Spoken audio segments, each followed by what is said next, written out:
Olá pessoal, sejam bem-vindos a mais uma aula aí do canal da Fábrica de Desenvolvedores. Eu sou o Lúcio Almeida e a gente vai começar a falar agora sobre condicionais, os famosos ifs e elses. Legal? Então a gente vai pegar o código da nossa aula anterior aqui. Vamos aproveitar o que dá para aproveitar aqui.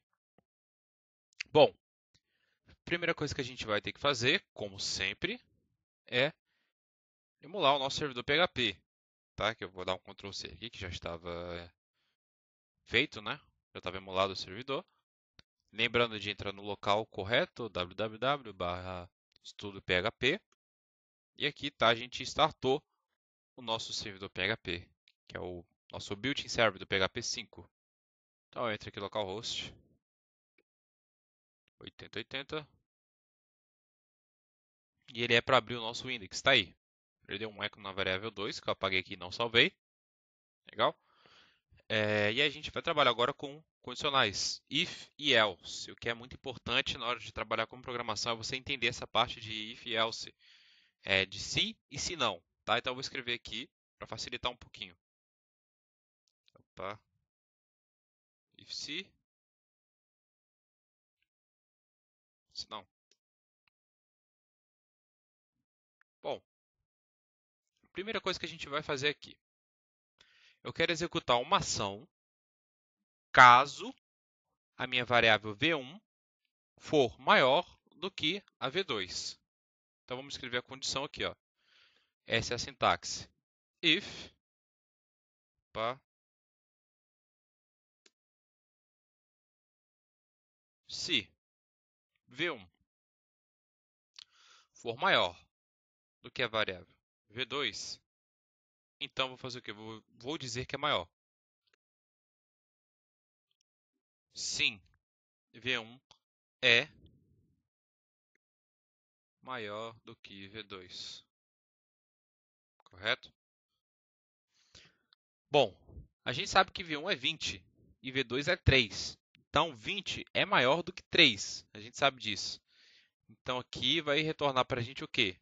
Sim, V1 é maior do que V2, correto? Vamos ver isso aí. Sim, V1 é maior do que V2.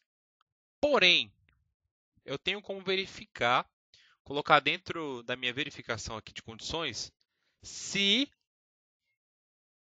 não for maior. Caso o V1 não for maior do que V3, eu vou executar uma outra ação, que seria o else. Dessa forma aqui. Eu vou dizer V1, Jesus, troca de linguagem, aqui, aqui. Enfim, não é maior do que V2. Só que o que? V1 aqui, ele é maior do que V2, correto? Então a gente vai mudar isso. Vamos colocar aqui que V2 é igual a 33. Então, ele vai fazer a comparação. Se V1 for maior do que V2, sim, V1 é maior do que V2. Se não, V1 não é maior do que V2. Nesse caso aqui, como a gente mudou as variáveis, então o V2 ele vai ser maior do que o V1, correto? V1 não é maior do que V2.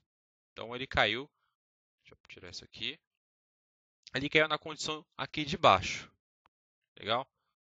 Bom, existe outra forma da gente fazer mais comparações dentro disso aqui, se a gente quiser verificar outro valor, por exemplo, eu tenho o valor V3, que é igual a 50, tá? É que eu estava vendo o resto da divisão para passar, mas isso a gente não vai precisar ver agora.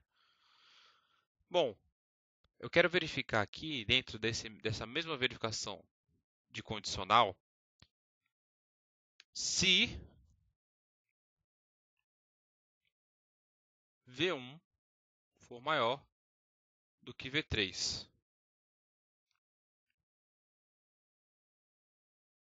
Vamos colocar vamos colocar a variável aqui, né, para não dar problema.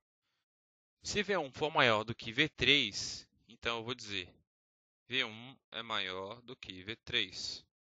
Agora eu vou dizer, se não,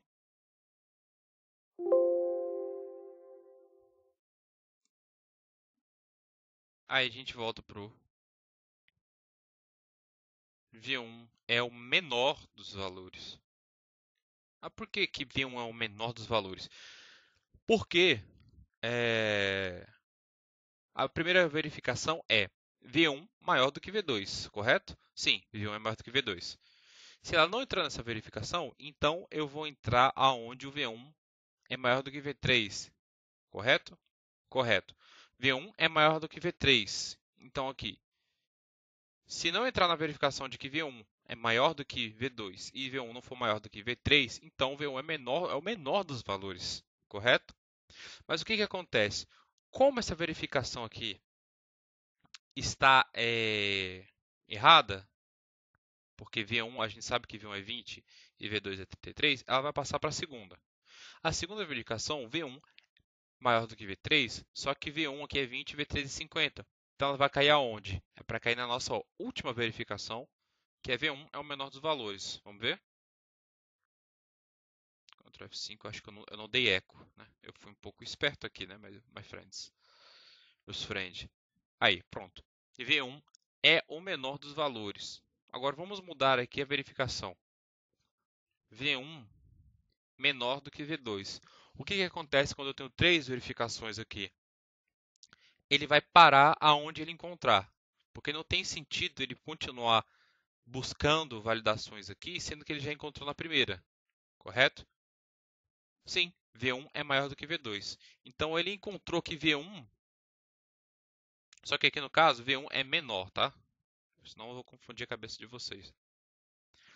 V1 é menor do que V2. Então ele parou por ali. Então isso é um algoritmo, na verdade, que a gente está fazendo, né? É uma forma de passos, ou seja, passo número 1, verifique se V1 é menor do que V2. Ponto final. Passo número 2. Verifique se V1 é maior do que V3. Passo número 3. Se não, V1 é o menor. Como isso é um algoritmo, a gente parou nesse fluxo, que é verifique se V1 é menor do que V2. E realmente V1 é menor do que V2. Então ele parou por aqui, correto?